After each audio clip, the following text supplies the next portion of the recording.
আসসালামু আলাইকুম। শুরু করছি অবরুদ্ধ নিশীথ উপন্যাস।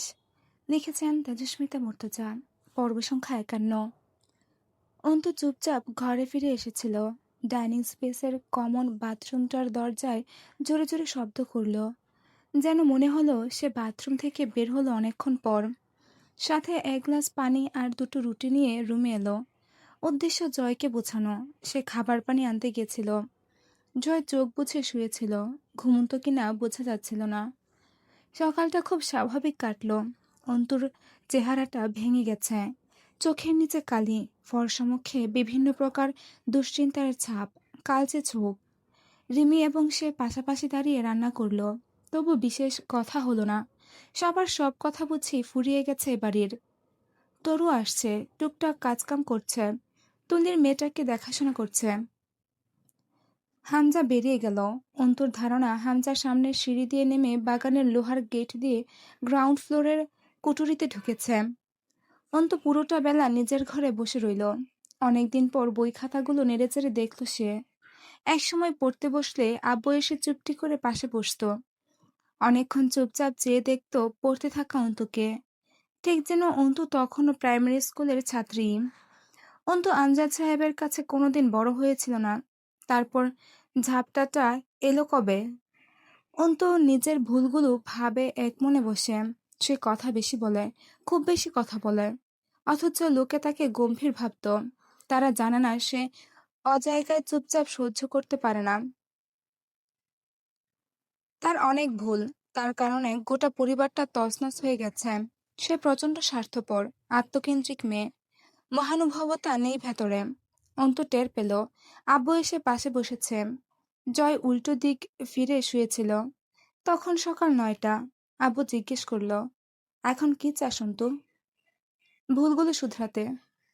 কিভাবে? সেটা বুঝতে পারছি না। ভুলগুলো কি তা বুঝতে পারছিস? সবই তো ভুল আব্বু। সব কোনগুলো? সেই তো আমার সবই ভুল। তোমাকে হারিয়ে ফেলা। তোর ছাড়া কারো জীবনে বাপ মরে না? কারো জীবনে তোর চেয়ে বেশি সংকট নেই? ভাই মরে না? পরিবার ভাসে না? তারাও ভুল করে, তাই জীবন এমন? তাহলে তো সবই ভুলের দোষ, ভুলের ভুল। তোর দোষটা কোথায়? কারো কোথাও দোষ নেই। বরাবরের মতো আব্বুর যুক্তির কাছে হারল, তবু তর্কে জড়ায়। আমি অনেক পাপ করেছি আব্বু, তা ধরতে দিচ্ছ না কেন? শুনি পাপগুলো। অন্তু উপহাস করে হাসে। জয়ামিনের সাথে পাঙ্গা নিতে গেছিলাম, তারপর আরো কত নাটক করলাম। সব তো নিজের ন্যাকামিতে, তাই না আব্বু? তোমার ধিক্কার জানানো নেই আমাকে? আমি কোনো পদক্ষেপই শান্তভাবে নিতে পারিনি। পরিস্থিতি খুব ভালো ছিল, আমার জন্য সুখকর। তবু কেন যে চুপচাপ পেশাগত বুদ্ধিজীবীদের মতো ছক কষে কাজ করতে পারলাম না? আমি পাগল হয়ে গেছি আব্বু, বদ্ধ পাগল, বেতাল। আমজাদ সাহেব গম্ভীর মুখে চেয়ে থাকেন, তারপর চট করে হাসেন। নিজের ভেতরের সাথে খুব তর্ক হয় তোর, তাই না? সে তোকে পছন্দ করে না, সমর্থনও করে না, তাকে জবাব দিচ্ছিস? অন্তু মুখ নামায়, স্বগোক্তি করে। আমি কি কি করেছি জানো আব্বু? না, জানি না। শোনো বলছি। তবু অনেকক্ষণ চুপ রইল অন্তু, কথা বলল না কোনো। চুপ কেন? মেলাতে পারছি না আমি কি কি করেছি। অনেক পাপ আর ভুল তো আব্বু, মেলাতে ব্যাগ পাচ্ছি বরং। চেষ্টা কর দেখি। অসন্তোষ প্রকাশ পেল আমজাদ সাহেবের অভিব্যক্তিতে। অন্তু মুখ তুলে চায়। আমজাদ সাহেব মাথা দোলান। কিচ্ছু করিসনি। জীবন আমাদের নিয়ে খেলে, অথচ আমাদের সাহস নেই জীবনকে দোষ দেবার। আমরা জীবনকে ভয় পাই, তবু দোষারোপ তো করতে হবে। তখন হয়তো নিজের কর্মগুলোকে দোষারোপ করে নিজেকে দোষী বানিয়ে মনোবল হারিয়ে বসি। আমি কি করব আব্বু? আমি পুরো ব্ল্যাক। আমার মাথায় কিচ্ছু আসে না। আমি দূরে কোথাও চলে যাব। আমি সব ছেড়ে ছুড়ে চলে যাব। কিসে জড়িয়েছি? আমার তো কিচ্ছু না। আমি নিজেই গলা সমান ডুবে আছি আগে, এত ভালো মানুষই দেখাতে গিয়ে। আমি কার কি উপকার করব? কেন করব? যার যারটা সে বুঝে নিক। আমি খাবো, ঘুরবো, ঘুমাবো, আর না হয় পালাবো এই শহর ছেড়ে। তারপর? অন্তু অল্প চুপ থেকে মলিন হেসে বলে, কোথায় যাব? জায়গা বা ঠাঁই তো নেই আব্বু। আমার যে আব্বু নেই, আমার একটা তুমি নেই আব্বু। আমার কাছে আমার আম্মা নেই। আমার বাপটা বড় স্বার্থপর ছিল গো। সে আমায় বছরের পর বছর স্বপ্ন দেখিয়েছে, তারপর একদিন হুট করে রেখে পালিয়েছে। এমন এক জায়গায় রেখে যেখানের চার দেয়াল বিষাক্ত কাঁটার বেষ্টনীতে ঘেরা।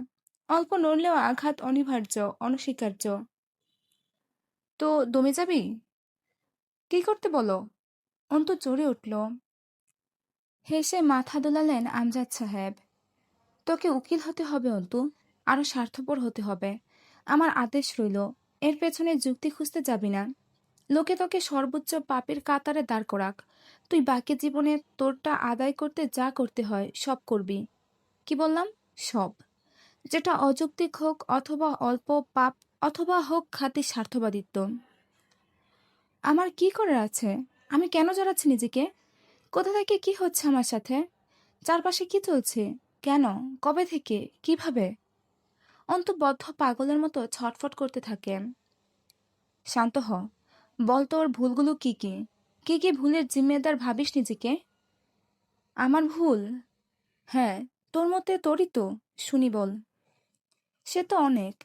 জয়ামিরকে ঘেন্না করে সেই ভার্সিটিতে দেখা হবার প্রথম দিন মেনে নিলে, জয়ামিরকে ঘেন্না না করে সেই ভার্সিটিতে দেখা হবার প্রথম দিন মেনে নিলে আর কিচ্ছু হতো না।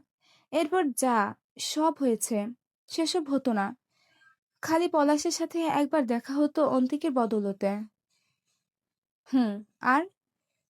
অন্তু খুব উৎসাহিত হয়ে উঠছে। আব্বু, ব্যাপারটা অনেকটা টাইম প্যারাডক্সের মতো। ব্যাখ্যা করব? আমজাদ সাহেব চেয়ে রইলেন। অন্তু বলল, টাইম প্যারাডক্স হলো, ধরো তুমি যে কোনোভাবে অতীতে গিয়ে তোমার দাদাকে তার ছোটবেলায় খুন করে এলে। এখন এখানে অনেক কিন্তু রয়ে যায়।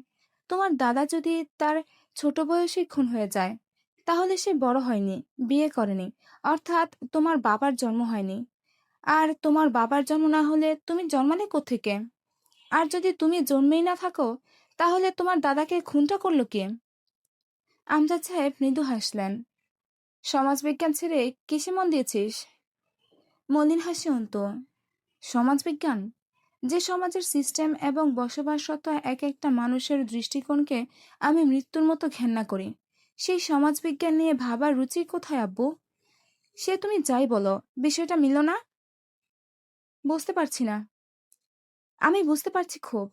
আমি যদি সেদিন জয়ামিরকে প্রতিহত না করতাম, তাহলে পরবর্তীতে আর এত সব তামাশা হতো না।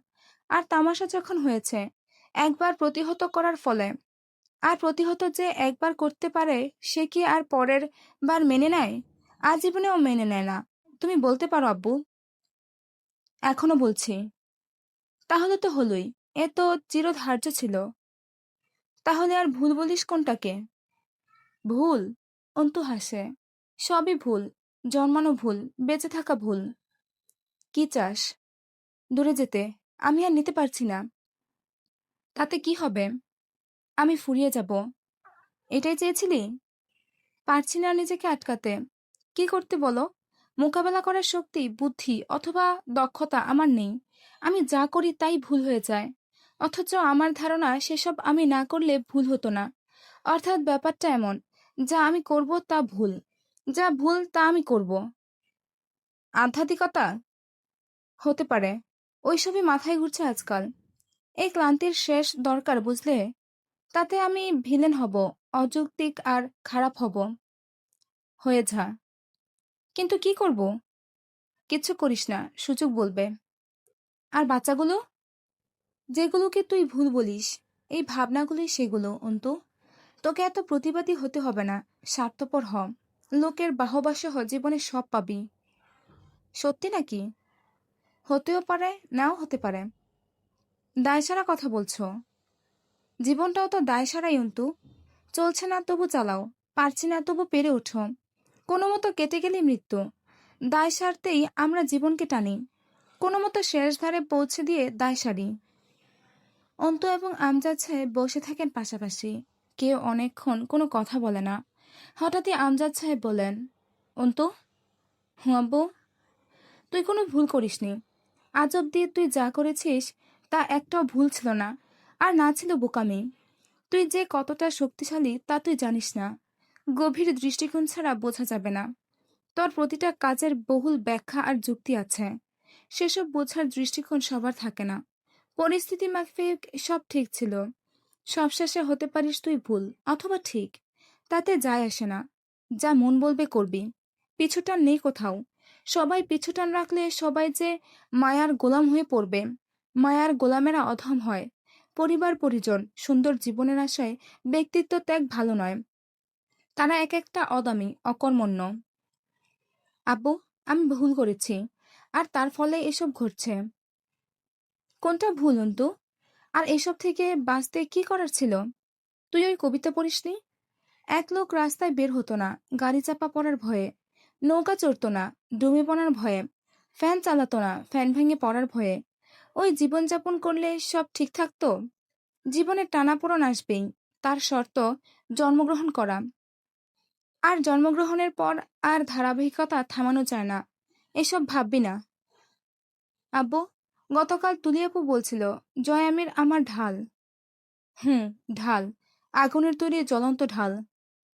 অন্তু অবাক হয়ে যায়। আমজাদ সাহেব বলেন, যেটাকে হাতে চেপে ধরে রেখে তুই সামনের শত্রুর যাবতীয় আঘাত থেকে রক্ষা পাচ্ছিস। অন্তু অদ্ভুতভাবে হাসল। এদিকে আমার হাত যে ঝলসে যাচ্ছে প্রতিনিয়ত আব্বু। আমজাদ সাহেব সায় দেয়া মুচকি হাসলেন। তাতে কি? জয়ামিনের ক্ষয় তোর জয়, এটাই নিয়ম। চেঙ্গিস খানও আজ মাটিতে মিশে গেছে। সবার ধ্বংস হতে হয়, আর এক এক ধ্বংসের মাঝে বৈপরীত্যের নতুন সৃষ্টি থাকে। এটা সূত্র, এটা চক্র। আব্বু, তুমি বদলেছ। শতভাগ কথা তোমার নয়, তোমার কথাতে আমার সংমিশ্রণ। আমি আমি আজ কে? অন্তু অবাক হয়ে তাকায়। আসলে তো কার সাথে কথা বলছে সে? কেউ তো নেই। তবে কে? জয়কে কল করেছিল পলাশ সন্ধ্যার পর। হামজা তখন কিছু ফাইল দেখছে সোফাতে বসে। জয় লম্বা একটা সালাম দিল। সালাম আলাইকুম পলাশ ভাই। পলাশ হাসল। সালাম। বস। ভালো? বলেছি এই প্রশ্ন জয়কে করবেন না। সে সর্বদা ভালো। মানুষটাও ভালো, থাকেও ভালো। ভালো থাকা একটা পেশা, একটা ব্যবসা। পুঁজি কি এই ব্যবসার? মানুষকে খারাপ রাখা। ইটস ল অফ রিলেটিভিটি পলাশ ভাই। মানুষ খারাপ থাকলে তার তুলনায় আমি ভালো থাকবো। তোর বউকে আমার হাতে দিবি না, সেটার জন্য ডিসকাশনে আসা যেত। এইটা কি করলি বাপ? চাপা হিংস্রতা পলাশের হাসি হাসি রবে বলা কথাতেও লুকায় না। হামজা বলল, স্পিকার লাউড কর। তরু এসে 2 কাপ আদা চা দিয়ে গেল। সারা বছর জয়ের ঠান্ডা লেগে থাকে। তরুর ধারণা কবে জানি এই লোকের নিউমোনিয়া বা অ্যাজমা ধরা পড়বে। জয় মাথা নাড়ল। বোকা সাজবেন না পলাশ ভাই। আপনাকে বিশাল বেমানান লাগে। বউ তো আমি দেবই না। বউ হবার আগেই দেই নাই। এখন কেমনে কি? কাহিনী অন্যটা। বউ রক্ষা করা কোনো বিষয় না ভাই। ওটা আমি না চাইলেও হবে। আমার বউ যে সে জিনিস না। কাহিনী? কি কাহিনী? মাঝার মাঝার। আমি আপনারে কইছিলাম ওর সাথে মিলে কোনোদিন আমাদের পেছনে লাগবেন না। তবু আপনি বারবার তাই করে আসতেছেন। আমি আপনারে কোনোদিন বিশ্বাস করি নাই যদিও। তবু আপনি একটা বিশ্বাসঘাতকতা টাইপের বিট্রে করলেন। যার ফকিরের শিরনি খান সেই ফকির চেনেন না? না হলো মিয়া। মাঝার তো বাদামের খোসা। আপনাকে ব্যাকআপ দেই আমরা। তবু ছলছাতুরি। আমি কিছু করিনি। মাঝার যা করতে চেয়েছিল আমি বাধা দিয়েছি। বাচ্চা দুষ্টুমি করলে মাদেরও ওই রকম 2-4টে মিঠা ধমক দিতে দেখেছি। ও ব্যাপার না, ওটাকে প্রশ্রয় বলে। আমার চেয়ে বেশি কেউ পায়নি ও জিনিস।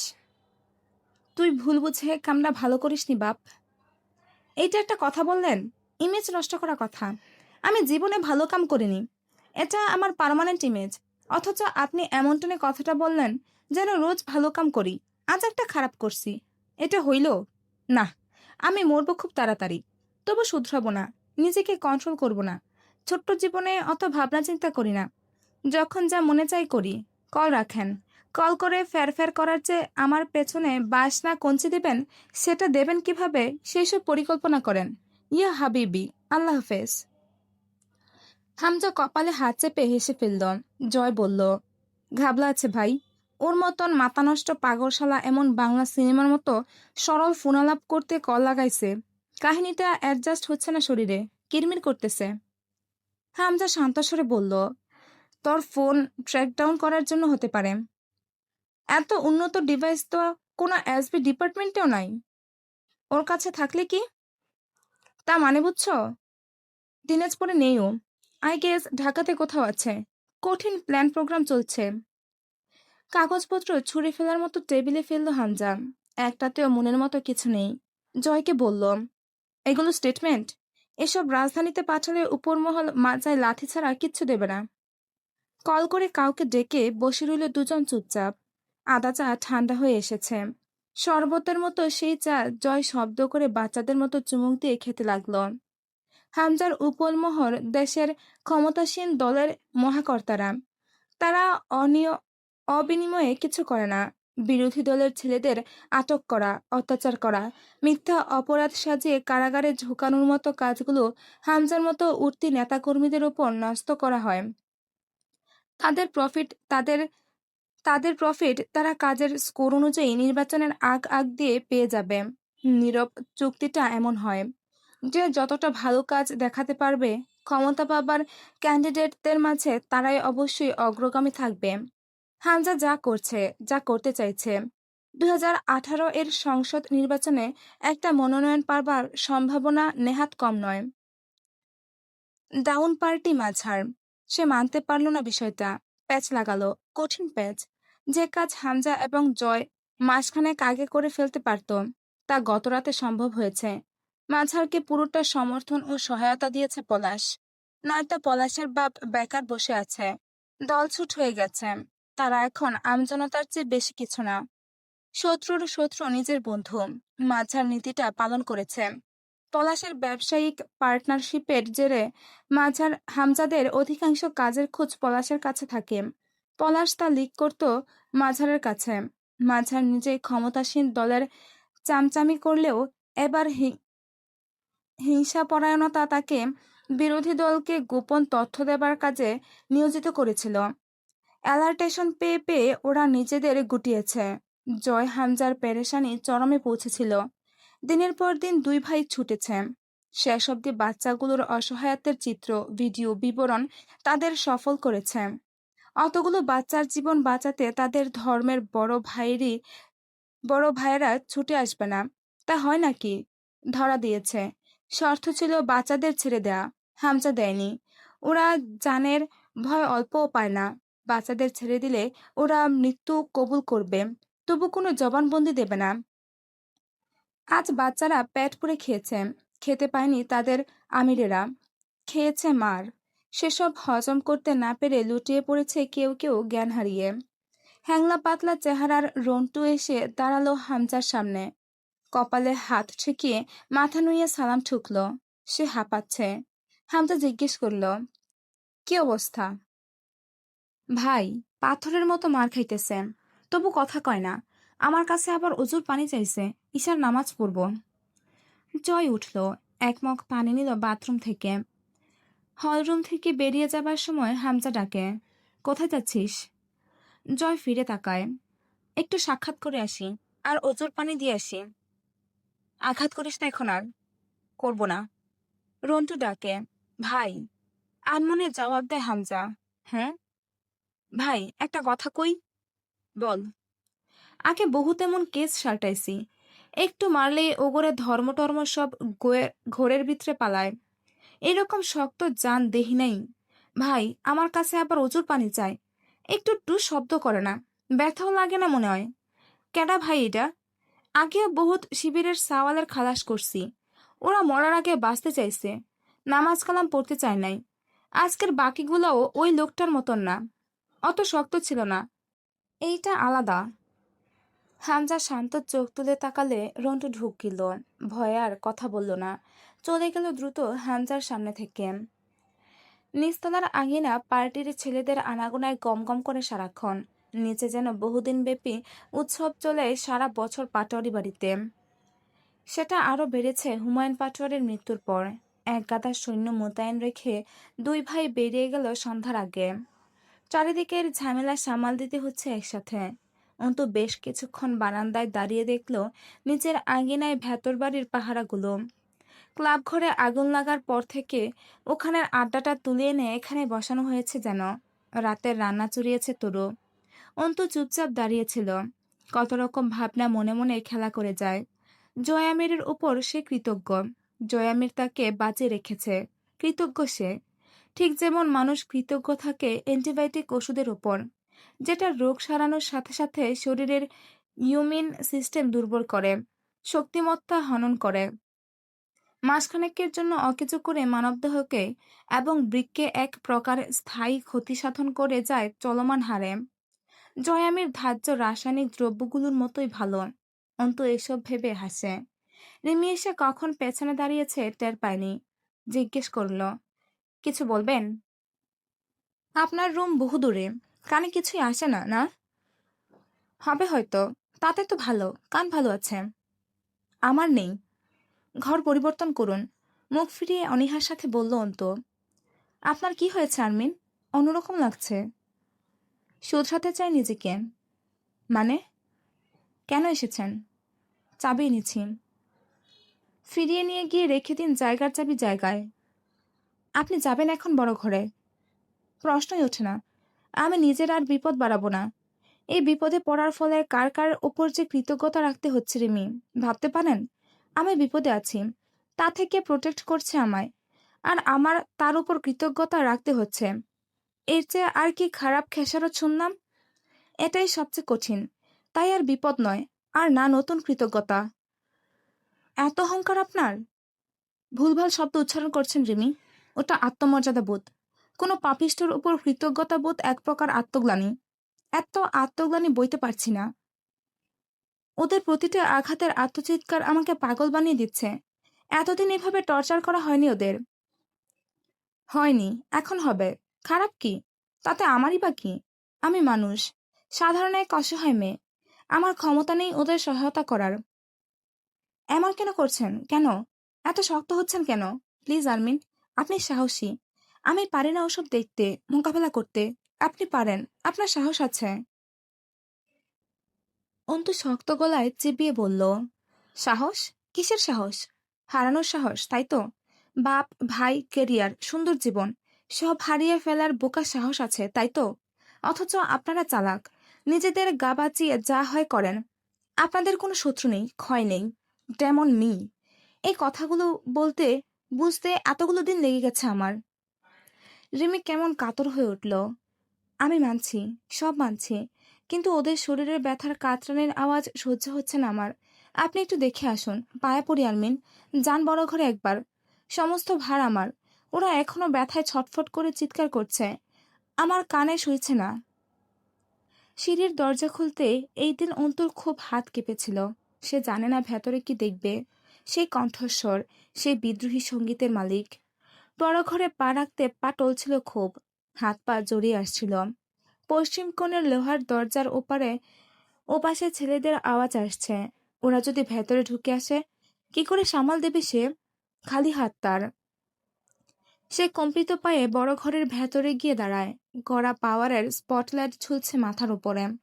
দুজন কাত হয়ে শুয়ে আছে। আব্দুল আহাদকে দূর থেকে চিনতে পারল অন্তু। তার পা উঠছিল না, তবু হেঁটে এগিয়ে গেল।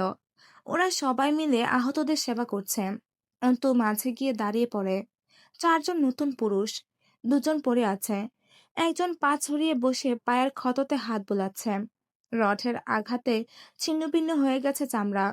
ত্বক বিদীর্ণ হয়ে মাংস থেতলে যাওয়া স্থানে হাত বোলাচ্ছে। চতুর্থ জন দেয়ালে হেলান দিয়ে বসে আছে। চোখ বুঝে বসে আছে। হাতে ব্যান্ডেজ, কপালে শুকনো রক্ত। মুখটা ওপাশে কাত হয়ে থাকায় দেখতে পেল না অন্তু। পায়ে শিকলের বেড়ি আটকানো, তা তালাবদ্ধ লোহার বিমের সাথে। অন্তু কয়েক কদম এগিয়ে গেল। মাথার চওড়া ওড়নার প্রান্তটা আরেকটু টেনে দিল। সকলেই ফিরে তাকায় ওর দিকে, অবাক হয়ে চেয়ে থাকে। চতুর্থ জন বাহিরের মানুষের উপস্থিতি টের পেয়েও মুখ ফেরানোর তাড়াবোধ করছিল না যেন। অন্তু আব্দুল আহাদকে বলল, খেয়েছ কিছু? শুকনো মুখে মাথা নেড়ে হ্যাঁ জানায় আব্দুল আহাদ। অন্তুর কাছে মিথ্যে ঠেকল। নারী কণ্ঠের আওয়াজ পেয়ে সেই পুরুষ মুখ ফেরায়। অন্তুর রক্ত সঞ্চালন থামল। কাঠের আসবাবের মতো জমে দাঁড়িয়ে থাকল।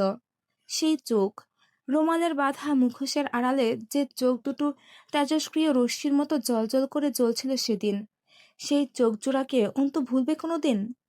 চাঁদদাড়িতে প্রশস্ত মুখখানা স্নান সেই পুরুষের, পরনে খালি কাপড়ের ফতুয়া, পরনে খাদি কাপড়ের ফতুয়া, কালো প্যান্ট, তার কয়েক স্থানে ছেঁড়া, হাতের কালো বেল্টের ঘড়িটার কাজ ফেটে গেছে। অন্তু খেয়াল করে পায়ের যে স্থানে শিকলে বেরি, স্থানটায় রক্ত জমাট বেঁধে দগদগে ঘা তৈরি হয়েছে। পুরুষটি সোজা হয়ে বসল, নিজের দৃষ্টি সংযত করে অন্যদিকে তাকিয়ে অন্তুকে উদ্দেশ্য করে বলল, এখানে এসেছেন কেন? ফিরে যান ভেতর বাড়িতে, নিজের ঝুঁকি বাড়াবেন না। সেই সুতীব্র ভরাট কণ্ঠস্বর, সেদিন রাতের বিদ্রোহী স্বর। অন্তু চোখ নামায়, শুধু এইটুকু উচ্চারণ করতে পারে, কে আপনি? আমি সৈয়দ মুরসালিন মোহান। অন্তু দুকদম পেছায়, চোখের পলক ফেলে না। এই পর্যন্ত ছিল অবরুদ্ধ নিষেধ উপন্যাসের ৫১ নম্বর পর্ব। অবরুদ্ধ নিষেধ লিখেছেন তেজস্মিতা মুর্তজা। পর্ব সংখ্যা ৫২। অন্তু নির্বাক হয়ে চেয়েছিল অনেকক্ষণ পর জিজ্ঞেস করেছিল, মুমতাহিনের সঙ্গে আপনার সম্পর্ক কি? আমার ছোট বোন, সংক্ষিপ্ত জবাব দিল মুরসালিন। অন্তু কিছুক্ষণ সময় নিয়ে শান্ত হলো, এরপর জিজ্ঞেস করল, মুমতাহিনার ভাইকে তো শুনেছি মেরে ফেলা হয়েছে। মুরসালিন নিশ্চুপ মেঝের দিকে চেয়ে থাকে, দৃঢ় সুস্থির চোখ দুটোই অবাধ অটলতা। অন্তু শরীরের ভার ছেড়ে একটা লৌহখণ্ডের উপর বসে, ওদের গোঙানির আওয়াজ অবরুদ্ধ কুঠুরির দেয়ালে কাপড় ধরাতে চাইছে। স্পটলাইটের তীব্র হলদে আলোতে মাথা ধরে যাবার জোগাড়। এরা ঘন্টার পর ঘন্টা পার করছে, ঘুমুনো অসম্ভব এই আলোর তলে। আপনি চিনতে নামায় সেই রাতের আগে? না। তবু প্রথম দেখায় কোনো বিরূপ আচরণ করেননি? আপনি করেননি বিধায়। তাছাড়া পাটোয়ারি বাড়ির কোনো সদস্যের সঙ্গে আপনার সম্পর্ক বিশেষ ভালো নয়। তাদের উপর আপনার মায়া বা ভালোবাসা থাকবে এমনটা আশা করিনি আমি। আর দুঃখিত, আমি সেদিন কিছুটা ছলনার আশ্রয় নিয়েছিলাম, এবং সেক্ষেত্রে দুই একবার তুমি সম্বোধন করেছিলাম আপনাকে বিভ্রান্ত করার জন্য। অন্তু ভাবে, লোকটা কে? ভেতরের খবর জানে বেশ। অন্তুর চোখে মানুষ জানার বিশেষ ক্ষমতা আছে তো অল্প স্বল্প। সে চট করে মানুষ বিচার করে ফেলতে পারে, শুধু পারে না অভিব্যক্তি লুকাতে। তৎক্ষণাৎ প্রতিক্রিয়া দেখানোর নির্বোধ সভ্যতার স্বভাবটা খুব দৃষ্টিকটু বটে। মানুষের অভিব্যক্তি ও চোখের দৃষ্টি কথা বলে, সেই কথা বুঝে সে। সেদিন তার হাতে অস্ত্র ছিল, তবুও অজ্ঞাত পুরুষটিকে সে আঘাত করেনি। সে নির্দেশ তার মস্তিষ্ক তাকে দেয়নি। ভরসা অথবা একরকম দ্বিধা সে আজ অব্দি ৩টে পুরুষে করতে পেরেছে, আব্বু, আগন্তুক আর তৃতীয় জনের কথা ভাবতে সংকোচে কুঁচকে এলো ভেতরটা। জয়ামির, অপ্রিয় এক অন্যতম ঘৃণ্য ব্যক্তিত্ব। তাকে সে ভরসা করে নাকি আশা রাখে সেটা জানা নেই। প্রথম দুজন তার ভরসার মান পুরোদমে রেখেছে, তাদের দ্বারা এই অবধি ক্ষতিগ্রস্ত হয়নি সে। অথচ তৃতীয় জনের পাপ পুণ্যের তুল্যরাশি অসংজ্ঞায়িত। পরিমাপ করলে পাপ এবং ক্ষতির পরিমাণ বেশি হবে প্রথম চালেই। আপনারা হামলা করেছিলেন বিয়ের গাড়িতে? জবাব দিল না মুরসালিন। অন্তু বুঝল ঘটনা সত্যি। জয়ের সাথে সাথে অন্তুর ভেতরে স্বল্পভাষী এই পুরুষটাকে নিয়েও কিছু কৌতূহল জন্মে গেল। লোহার গেটের ওদিক থেকে ধাতব আওয়াজ ভেসে আসছিল। মুরসালিন সতর্ক করল, আপনি ভেতরে যান, নিজেকে বিপদে ফেলবেন না এখানে আসার খাতিরে। আপনার কোনো সাহায্যের প্রয়োজন নেই আমাদের। আল্লাহ পাক সহায় হলে আমরা যেভাবেই হোক দিন কাটিয়ে নেব। আপনি আর আসবেন না এখানে। কথাগুলো মুরসালিন সম্পূর্ণটা ঢালাই মেঝের দিকে দৃষ্টি অবনত রেখে বলেছিল, একবারও অন্তুর দিকে ফিরে তাকায়নি। অথচ দৃঢ় কণ্ঠস্বরে একরাশ আত্মবিশ্বাস ঠিকরে পড়ছিল তার কণ্ঠস্বর থেকে। চেহারাটা মুরসালিনের আরবীয়দের মতো অনেকটা। সবুজাভাব চোখের মনি, কালচে বাদামি চাপদাড়িতে সুপুরুষ বটে। আবারও বলল মুরসালিন, ওরা ভেতরে আসবে এক্ষুনি, আপনি বেরিয়ে যান, থাকবেন না এখানে। অন্তু খেয়াল করল মুরসালিনের বাঁ হাতের কনুইয়ের কাছে টসটসে ক্ষত, পুরো শরীরটা বিধ্বস্ত, চোখে ক্লান্তি কাতরতা আছে, তবে উদ্বেগ নেই। মুরসালিন আব্দুল আহাদকে বলল, তুমি এগিয়ে যাও ওনার সঙ্গে, সিঁড়িঘর পর্যন্ত পৌঁছে দিয়ে আসবে। একা ফিরতে পারবে তো অন্ধকারে? জি ভাই, পারবো। আপা, আসেন আমার সাথে। অন্তর কানে তখনও ওদের ভোঁতা গোঙানি লেগেছিল। যন্ত্রণায় ছটফট করছে ওরা। তুলির ঘরের সামনে দিয়ে ফেরার সময় দেখতে পেল তুলি কোয়েলের মাথায় পানি ঢালছে। অনেকক্ষণ সেখানে বসেছিল অন্ত। জ্বরে গা পুড়ছে ছোট্ট মেয়েটার। তরুরও জ্বর, অথচ মেয়েটা অতিরিক্ত চাপা স্বভাবের। অন্তু শিউরে বসে অনেকক্ষণ ধরে কপাল চেপে দিল তরুর। মাথায় পানি দিতে চাইলে রাজি হলো না। অন্তর নিজের রুম থেকে একটা ঔষধ নিয়ে গিয়ে খাইয়ে দিয়ে এলো। রাতে ফিরে হামজা বড় ঘরে এবং জয় রুমে এলো। অন্তু তখন বিছানা ঝাড়ছিল। জয় শরীরের ঠান্ডার প্রকোপ নিয়ে লম্বা একটা গোসলে গেল।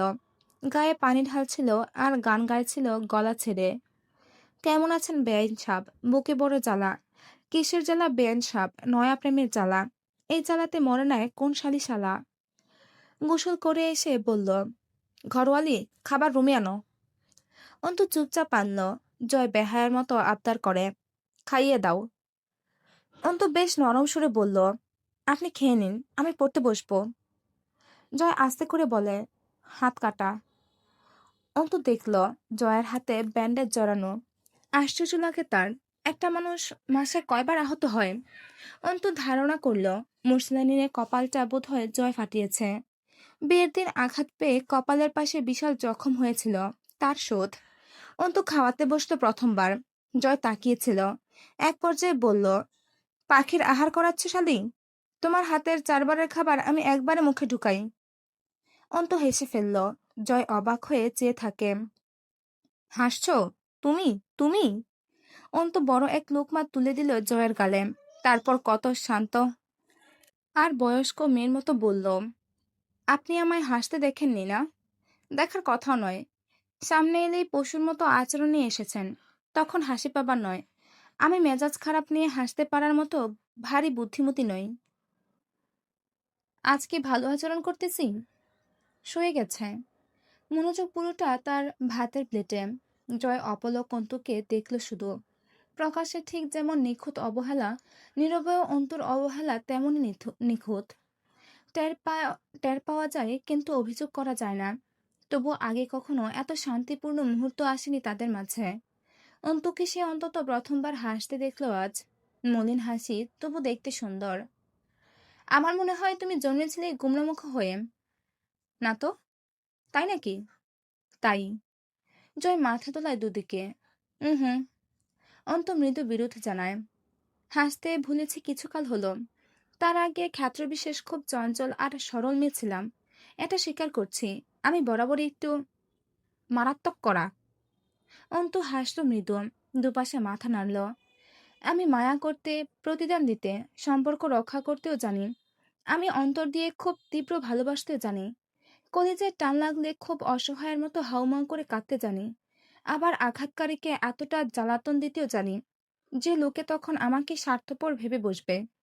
এটা বুঝবেন হয়তো পরে। যারা যেমন আচরণের যোগ্য, আমি তাদের সামনে কেবল তেমন, শুধু একটু বোকা। বোকামিটা কি জানেন? হুম। জয় খুব মনোযোগী শ্রোতা, সে পলকও ফেলছে না। অন্তু তাকায় না তার দিকে। নিজের দিকে তাকিয়ে প্লেটে হাত নাড়াচাড়া করতে করতে কথা বলছে। নিজের ভেতরের আক্রোশগুলো লুকিয়ে বুদ্ধিমানের মতো মিথ্যা তোষামত করতে পারি না। তেল মেরে মন জয় করতে জানি না। আমার উপর আঘাত এলে তা সহ্য করে চুপ থাকতে পারি না। তাতে করে শত্রুর সংখ্যা বয়সের তুলনায় কয়েক গুণ বেশি হয়ে গেছে। স্টুপিড। জয় শুধু চেয়ে রইল। তাদের বন্ধনটা রণতরীর ন্যায় ভাসমান, জ্বলন্ত। আজ অন্তকে অন্যরকম অদ্ভুত লাগলো। এই দিন জয়ের প্রথমবার মনে হয়েছিল এই মেয়েটার কাছে তার পাপ সীমা ছাড়িয়েছে। বুকে এক প্রকার অস্থিরতার ডানা ঝাপটেছিল প্রথমবার জয়ের। অন্তর সুকরুণ ভাষাগুলো তাকে উপলব্ধি করিয়েছিল সে কারো আসামি। প্রথমবার এমনটা হলো। সরল ছিলে না কোনোদিনই, প্রচুর অহংকার তোমার ভেতরে। না, ওগুলো আমার নির্বুদ্ধিতা।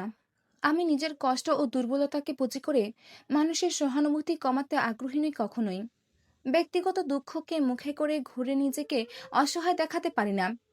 তাই আমার মিছিমিছি কাঠিন্য আর সভ্যতাই সবসময় নজরে আসে। আবেগ কখনো মুখরিত হয় না। বিস্ময়ে জয়ের হৃদযন্ত্র থেমে রইল। অন্তু যেন জয়কেই বর্ণনা করলো এতক্ষণ।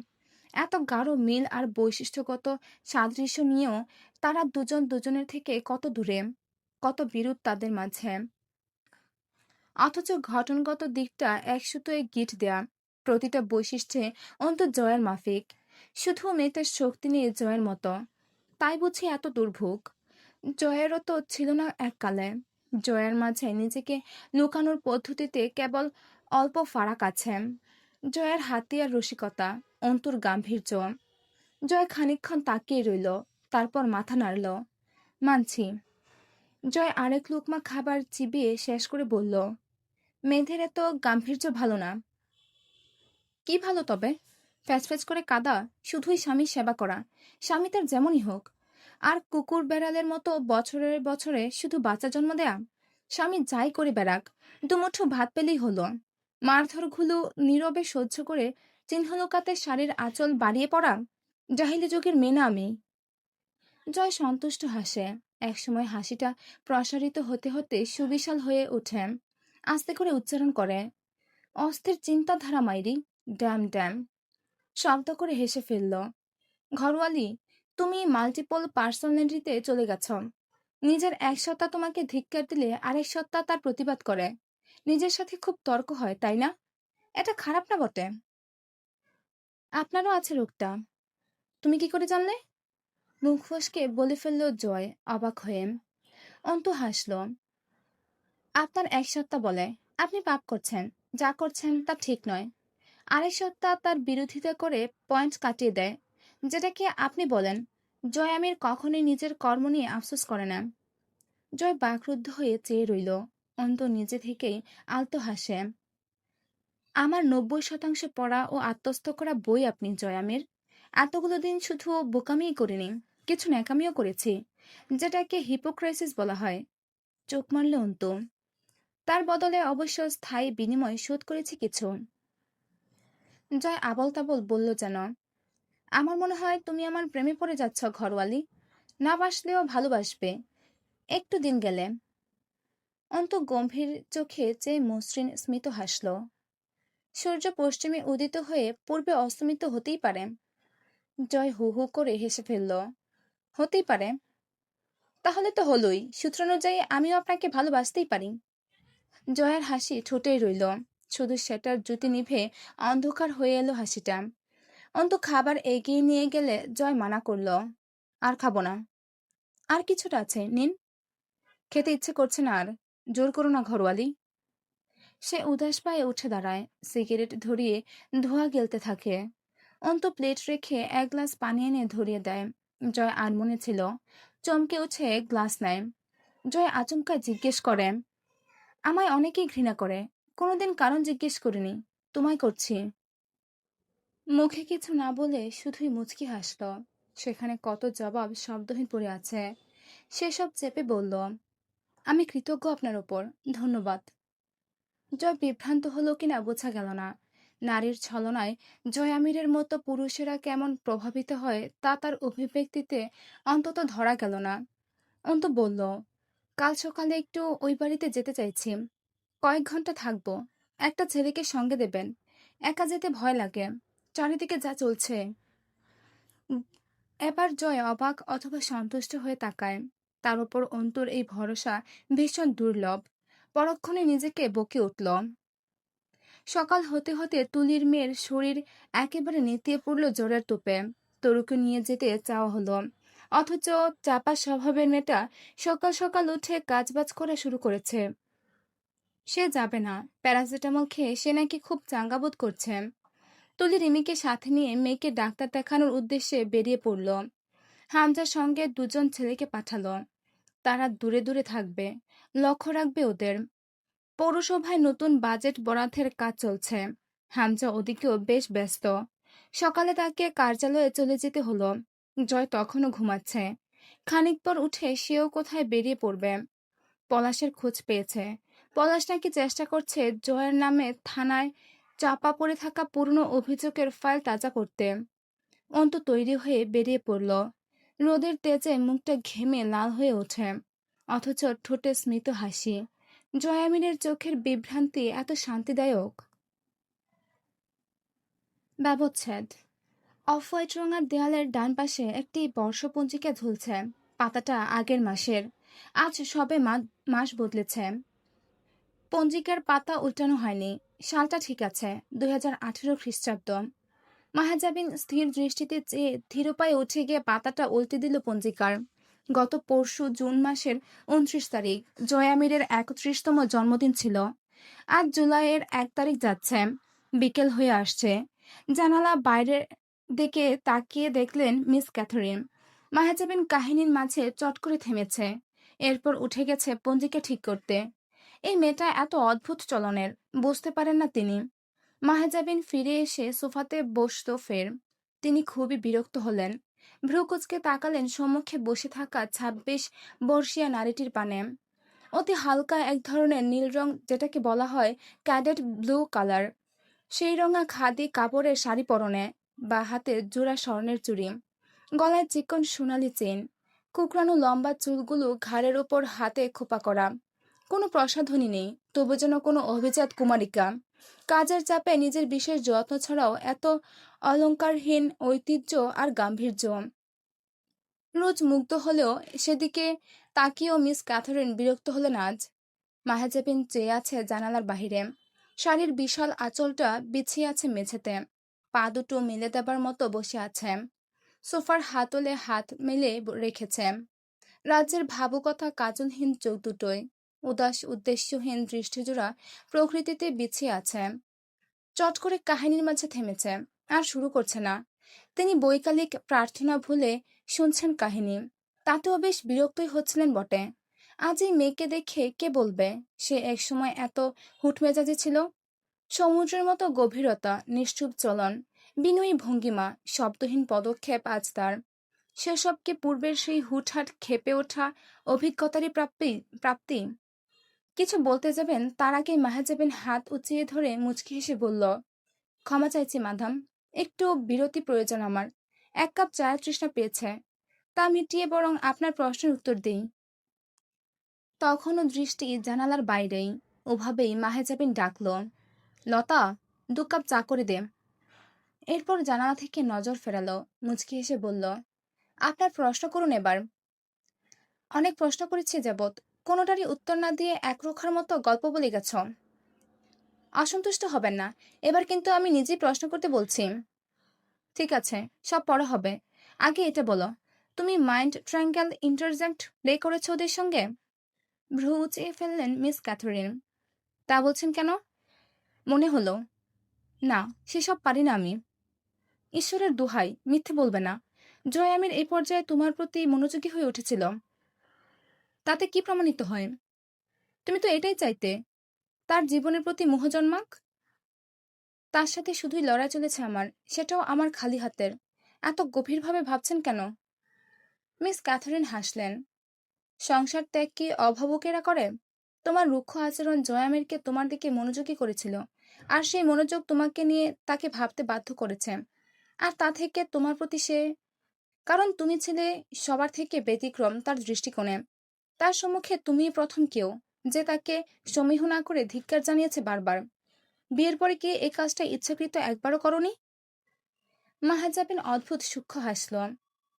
তা কেন মনে হলো? বলো, সত্যি কিনা? কিছুটা। আই বিলিভ দ্যাট তুমি জয়ামিরকে কখনো কখনো ইচ্ছাকৃত খেপিয়ে তুলেছ, এবং জেদ ধরে সেটাকে তামাশার পর্যায়ে নিয়ে গেছ। সোফাতে হাতল থেকে হাত তুলে, ভুল বলেছেন মাদাম, শুধু তাকে প্রশ্রয় দেয়নি, ভয় পাইনি পরিণতি অথবা পরিস্থিতিকে বিশেষ। এটা কাজ করেছিল বেশ। সকলেই ভয় পেত, আমি চেষ্টা করেছি নিরুদ্বেগ থাকার। এটা ওদের জন্য চিন্তার ছিল, আর তাতে আমার বেশ সাময়িক ভোগান্তিও হয়েছিল। এটা কার্যকর ছিল, তাহলে স্বীকার করছে না কেন? মিস ক্যাথরিন থেমে গেলেন। মাহেজাবিন মুচকি হাসল।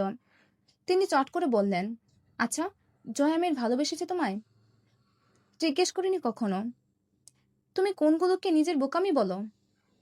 আজ কিছুকেই না, তখন মাঝে মধ্যে মনে হতো হয়তো বোকামি করছি। তা কেন? অন্ত শুধু হাসল মুচকি, কথা বলল না। মিস ক্যাথরিন বললেন, তোমার বাবার মৃত্যুর জন্য নিজেকে দায়ী করো? প্রশ্নই ওঠে না। মৃত্যু অবধারিত সত্য। তার জন্য দায়ী যদি কেউ থেকে থাকেন, সেটা তো সৃষ্টিকর্তা। সেই মহান সত্তাকে দায় দেওয়া? আস্তাগফিরুল্লাহ। আল্লাহ পাক মাফ করুন আমায়। তখন কেন ভাবতে? তখন আমি অন্ত ছিলাম, কারো কারো আর্মিন ছিলাম। আজ তা নই। প্রতীকী কথা ভীষণ বলো তুমি। উফ, বুঝতে ব্যাগ পেতে হয়। হেসে ফেললেন মিস ক্যাথরিন। ফের গম্ভীর হয়ে বলেন, আর অন্তিকের মৃত্যু, সেটার জন্য কাকে দায়ী করো? নিজেকে মনে হয় না? কখনোই না। আপনার তা মনে হয়? তুমি হামজা জয়ের প্রকাশ্য বিরোধিতা না করলে এমন হতো না। আমি মানি তা। এখানে স্টুপিডের মতো কাজ করেছো তুমি। এবার নিয়ে পুরো কাহিনীতে কথাটা শতবার বলেছেন, অথচ এটা ভুলে যান ওদের কাছে মানুষ খুন করার জন্য সবকিছুর প্রয়োজন হয় না। সবকিছুর প্রয়োজন হলেও কারণের প্রয়োজন কখনই ছিল না। এরকম হাজার অন্তিককে রোজ মেরে আসতো। তাদের সকলের কয়েকটা করে মারার মতো বোন ছিল। মিস ক্যাথরিন ভ্রুকুঞ্চিত করে চেয়ে রইলেন। অন্তর রহস্য জড়িয়ে ঠোঁট বাঁকিয়ে হাসল। আমি কদিন বাদে হব অ্যাডভোকেট মাহেজাবিন আমির। রোজ কত শত অপরাধীর বিরুদ্ধে কেস লড়ে ফিরব। তার পরিণাম কি হবে তা ভেবে কি আদালতে চুপচাপ দাঁড়িয়ে থেকে মনে মনে ফোন দিয়ে আসবো যে কিভাবে পরে লুকিয়ে প্ল্যান প্রোগ্রাম করে অপরাধীকে মুক্তি এবং নিরপরাধকে মুক্তি এবং অপরাধীকে ছকে ফাঁসি দেওয়া যায়? আদালতে চুপ থাকি, নয়তো আমার বাপ ভাই মরে যাবে। আর চুপচাপ হজম করলে তারা চিরকাল বেঁচে থাকবে। অমর হয়ে যাবে ওরা। কথার মার পেঁচে উপহাস করে উঠল মাহাজাবিন। এরপর বলল, ইন্টেলিজেন্ট সবাই পরিবার বাঁচাক। আমার পেশা এবং নেশা কেবল তা নয়, এক জীবনে স্বাধীনভাবে চলে যতদিন দুনিয়ায় টেকা যায় যথেষ্ট। মিস ক্যাথরিন একটু লজ্জা পেলেন। অন্ত নরম হাসি মুখে বলল, আমাকে কথা বলে শত লোকের সম্মুখে যুক্তি দিয়ে তর্ক করে কেস ডিসমিস করতে হবে মাদাম। আর সেটা অপরাধীর বিরুদ্ধে। ভরা আদালতে দাঁড়িয়ে উঁচু আওয়াজে করতে হয়। সেখানে অপরাধীদের পুরো গ্যাং উপস্থিত থাকবে। কাল যেমন ক্ষতির ভয় না করেও দিব্যি অপরাধীর বিরুদ্ধে অভিযোগ প্রমাণের জন্য আওয়াজ তুলব, তখনও তুলেছি। এরপর যা হয়েছে সেটা হয়েছে রং টাইমের জন্য। তখন যাই করতাম ধারাবাহিকভাবে হিতে বিপরীত, অর্থাৎ আমার খারাপই হতো। আজ তেমন হয় না, অন্তত তেমন খারাপ হয় না। হিড়িক বুঝেন? ক্ষতিগ্রস্ত হবারও একটা হিড়িক থাকে। যখন যার পালা তখন শুধু তারই। একে তকদিরও বলা যায়। কৌশল খাটাতে পারতে। বুদ্ধিমানেরা নীরবে চাল চলে। তুমি বারবার ধরা পড়ে গেছ, কারণ তুমি সতর্ক ছিলে না। মাহেজাবিন শাড়ির আঁচল তুলে হাতের কবজিতে রেখে শীতল হাসল। আমি কি ঢাকঢোল পেটাতাম? ক্ষেত্রটা এমন ছিল যে সেখানে কোনো গোপনীয়তার সুযোগ ছিল না। ওরা ছিল মাত্রাতিরিক্ত চতুর। এখানে বসে যতটা সহজে সতর্কতার কথা বলছেন। আচ্ছা, আমি যদি আপনাকে জিজ্ঞেস করি এখন যে আপনি ওখানে থাকলে আমি যা করেছি সেই সব বোকামি না করে তার বদলে আপনি কি কি কৌশল খাটাতে পারতেন? মিস ক্যাথরিন জবাব দিতে পারলেন না। চুপচাপ চেয়ে রইলেন অন্তর দিকে। অন্ত সোফাতে হেলান দিয়ে চায়ের কাপে চুমুক দিল। মিস ক্যাথরিনকে ইশারা করলো কাপ তুলে নিতে। কাপ নামিয়ে রেখে বলল, কৌশল খাটাতেও বিশেষ জায়গা থাকে মিস ক্যাথরিন। মিস ক্যাথরিন তাকালেন। মাহেজাবিন বলল, ধরুন আপনার সম্মুখে কাউকে খুন করা হচ্ছে। আপনি বাধা না দিয়ে মনে মনে বুদ্ধি আঁটছেন, কারণ আপনি বুদ্ধিমান, ঠান্ডা মাথার খুনি। কারণ আপনার ভয় এখন কথা বললে আমারও ক্ষতি হয়ে যেতে পারে। ততক্ষণে লোকটাকে মারা শেষ। ওটা আপনার বুদ্ধির লাভ। বাচ্চাগুলো না খেয়ে ছটফট করত। চাবি নেই আমার কাছে। আপনি কি কৌশল খাটাতেন? আমি কোনো মাফিয়া চক্র নই যে থাপ্পড়ের বদলা কঠিনভাবে নিতে সেখানে হেসে পড়ে তার প্রতিশোধ নিতে গভীর প্ল্যান বানাবো। আমি চিরকাল সাধারণ মেয়ে, খুব নির্বোধ। আর সবসময় শান্ত থাকাটা মানব মস্তিষ্কেও প্রেফার করে না। সে উদ্দীপনার আধার। আপনার মাঝে সেন্স থাকলে তা তখনই সেন্সিটিভিটিতে জ্বলে উঠবে। এটাকে সেন্স রিয়াকশন বলে। যেমন আমার হতো। আমি চেয়েও জয় হামজা পলাশের সম্মুখে মিথ্যা তোষামত দেখাতে পারিনি। ভেতরের ঘৃণা ও সমগ্র পারিপার্শ্বিক পরিস্থিতি আমায় অত সুস্থভাবে ভাবার সুযোগ দেয়নি কখনো। ভেতরের আক্রোশ বাড়িয়ে আসতো ঝটপটিয়ে। অন্তিকের মৃত্যু, ওটা কি তোমার কারণে হয়নি? পুনরায় বললেন মিস ক্যাথারিন। মাহেজাবিন আবারও হাসল। শুধু জেনে রাখুন না। তাছাড়া আমি মনে করি ওটা কর্মফল এবং কাকতালীয় পরিণতি। অন্তিকের মতো অন্তিকেরা রোজ হাজারটা পিষে যাচ্ছে হামজা পাটোয়ারির মতো রাজনৈতিকদের শুধু ইচ্ছাতে। তাদের সবার বোন আমি নই। লতা এসে পা ছেড়ে দাঁড়ালো। দিদিমণি, আর কিছু চাইব না কইলাম। আমি সিনেমা দেখতেছি। এই নাও বিস্কুট। মাহাজাবিন জবাব দিল না কোনো। লতাও আশা করল না। সে তার ম্যাডাম সাহেবের কাছে জবাব পেলেই অবাক হয়। তার ধারণা তার ম্যাডাম বাংলা জানে না ঠিক মতো, তাই কথাও কয় না প্রয়োজন ছাড়া। কিন্তু আজ রাগ হলো। আজ তো বেশ কথা বলছে এই খ্রিস্টান মহিলার সাথে। মিস ক্যাথারিন বললেন, সব স্থানে উকিলগিরি, নিজেকে খুব ডিফেন্স করতে জানো দেখছি। দেখি এত যুক্তি শেষ অবধি তোমার জীবনকে কতটা যুক্তিযুক্ত অবস্থানে নিয়ে গিয়ে ফেলেছে। মাহাজাবিন মুচকি হাসল। আত্মরক্ষা ফরজ, আর যুক্তি হলো মনের বুঝ। ভুললে চলবে না। জীবন তার পরিকল্পনা মাফিক প্রবাহিত হয়। আমরা কেবল জীবনের দাস, তার পেছনে নিরুপায় এগিয়ে চলি। জীবনের পরিকল্পনার সাথে যুক্তি খাটে না, শুধু কাজকর্ম ব্যাখ্যা করার মাধ্যম হলো যুক্তি। সেদিন ছেলেটাকে সঙ্গে কেন নিয়েছিলে? ইচ্ছাকৃত? মনে থেকে নাওনি তা আমি জানি। মাহাজাবিন কাপ নামিয়ে রেখে বলল, মানুষকে বিভ্রান্ত করা খুব সহজ। সেদিন আমি নিজে থেকে লোক চেয়ে নিয়েছিলাম। তাতে কি আর আমার ওপর সন্দেহ আসবে যে আমি অন্য কোনো কাজে যাচ্ছি? তাহলে তো লোক সঙ্গে নিতাম না। তাছাড়া মিস ক্যাথরিন কথা কেড়ে নিলেন। তাছাড়া জয়ামিরের মনে হয়েছিল যে তুমি তাকে ভরসা করছো। কৃতজ্ঞতা আর ভয়ে তার সাহায্য গ্রহণ মানে তো সব মেনে নেয়াই। অবরুদ্ধ নিষিদ্ধ। লিখেছেন তেজস্মিতা মুর্তজা। পর্ব সংখ্যা 53। পর্ব 52 এর লাস্ট অংশটুকু ছিল ব্যবচ্ছেদ অংশ, অর্থাৎ অন্তু তার জীবনের কাহিনী ব্যাখ্যা করছে মিস ক্যাথরিনের কাছে। আবার গল্প শুরু করছি। বাড়ির সামনে অযত্নে জন্মেছে লতাপাতা কত। অন্তু তালা খুলে দরজার সামনে ছেলেটার দিকে ফিরে তাকালো। আপনি কতক্ষণ থাকবেন? আপনি যতক্ষণ আছেন। ভাই আশেপাশে থাকতে বলেছে। সমস্যা নাই, আমি আশেপাশেই আছি। হ্যাঁ, দূরে যাবেন না যেন। বাড়ির আশেপাশেই থাকুন। আমি কয়েক ঘন্টা থাকবো এখানে। অন্তু ভেতরে ঢুকে দরজা আটকে ওভাবেই দাঁড়িয়ে রইল। কিছুক্ষণ পর দরজা খুলে অবাক হবার মতো করে হাসল। আরে, দাঁড়িয়ে আছেন দেখছি। যে রোদ বাইরে, ঘেমে যাচ্ছেন। এতক্ষণ তো আর এভাবে বাইরে দাঁড়িয়ে থাকা যায় না। চাইলে আপনি পাশের দোকান থেকে চাটা খেয়ে আসতে পারেন। লজ্জা পাচ্ছিল লোকটা। অন্তু কিছু টাকা বের করে এগিয়ে দিয়ে সুন্দর করে হাসল। নিন, আর অনেক ধন্যবাদ। বেশি দূরে যাবেন না যেন। আশেপাশে দোকানপাটে বসুন। বাড়ির দিকেও খেয়াল রাখবেন। অন্তু জানে এসব লোক নেহাত বড় ভাইদের মন জয় করতে এসব কাজ করে। মোটেও তার মনোযোগ থাকবে না বড় ভাইয়ের বউ বাপের বাড়িতে ঢুকে কি করছে না করছে সেদিকে।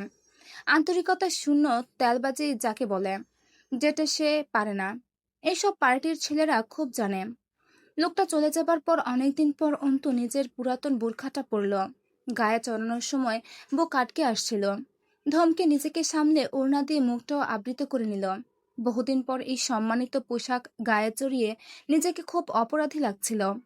টেনে টুনে খুলে ফেলে চিৎকার করে কাঁদতে ইচ্ছে করছিল। সম্মান অবশিষ্ট নেই আর তার।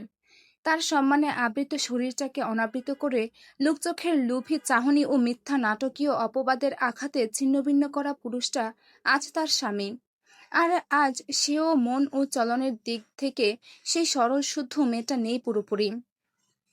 জয়ের ছেলেটা আড্ডায় বসে গেছে মনের টঙে। উল্টো পথ ধরে মুস্তাকিনের ফ্ল্যাটের দিকে হাঁটা ধরল। লোকটাকে তার সন্দেহের সাথে মিলিয়ে দেখার পালা এবার। ফ্ল্যাটে না পেলে কার্যালয়ে যাবে। যদিও এতেও সন্দেহ আছে সে আসলে চাকরিটা করে কিনা। না পেলে কি করবে, এটা ভেবে উত্তেজনায় ঘেমে ভিজে উঠল শরীরটা। তবু মন বলছিল পাবে, পাবেই। তালা ছিল না ফ্ল্যাটের দরজায়। অন্তু খুশি হলো। দরজায় বেল টেপে অপেক্ষা করল। হাতের তালু ঘামলে খুব অস্বস্তি হয়। উত্তেজনায় হাত ভিজে উঠছে। কয়েকবার বেল চাপল, খুলছে না কেউ। বারবার বেল চাপাটাও এক প্রকার অভদ্রতা। তবু আরো কয়েকবার করাঘাত করল। দরজা খুলল মুস্তাকিন। দরজাটা অল্প একটু ফাঁক করে দেখল অন্তুকে। তার চোখে মুখে বিস্ময় ছড়িয়ে পড়ল, যা সচরাচর দেখা যায় না। অন্তু অবাক হলো যখন দেখল মুস্তাকিনের হাতে লোডেড পিস্তল ছিল। সেটা অন্তুকে দেখে চট করে লুকিয়ে ফেলার চেষ্টা করলো। মুস্তাকিন মেকি হাসে। উঠবি উকিল ম্যাডাম মহোদয়া। চমকে দিয়েছেন পুরো। আমি ভেবেছি পুলিশ। অন্তু উপহাস করে ওঠে। পিআইভি অফিসার সৈয়দ মোস্তাকিন মোহান কোন সংস্থার পুলিশকে ভয় করতে পারে? সেটা ভাবার বিষয়। পুলিশকে অপরাধীরা ভয় পায় বলেই জানতাম। কত ভুল যে জানি আমি। মোস্তাকিন বুঝল খোঁচাটা। তার উপর গাঢ় সন্দেহের তীর তাক করেই এই নারীটি আজ তার দরজায় কড়া নেড়েছে। সে জানতো আসবে। এবার দিনাজপুর ফিরলে এই রমণীর সম্মুখীন তাকে হতে হবে। এই প্রস্তুতি ছিল তার। ঘাড় চুলকে হাসল। ভেতরে আসুন। দরজায় দাঁড়িয়ে কেন? ভয়টয় পাচ্ছেন নাকি? ওসব মানায় না আপনাকে। তার উপর জয়ামিরের বিবাহিতা স্ত্রী আপনি। লোক কাঁপবে আপনাকে দেখে। ভয় তো পাচ্ছি। আজকাল ভয়টা ঘামের মতো হয়ে গেছে। সাধারণ তাপমাত্রায়ও ঠিকরি বেরোয়। আমাকে ভয় পাবার কি? অনেক কিছুই আছে জনাব। বাকিটা বলল না। ভেতরে ঢুকতে ঢুকতে বলল, আপনি যেন কে জনাব? জয় ঘুম থেকে উঠে বড় ঘরে গিয়ে আধ ঘন্টার মতো কাটিয়ে এরপর ফিরল বাড়ির ভেতরে। তরুর জ্বর, চোখ মুখ লাল হয়ে উঠেছে। তবু ছুটে এসেছিল জয়কে খাবার দিতে। জয় ধমক মারল একটা। বেশি গিন্নিগিরি দেখাবি না আমার সঙ্গে।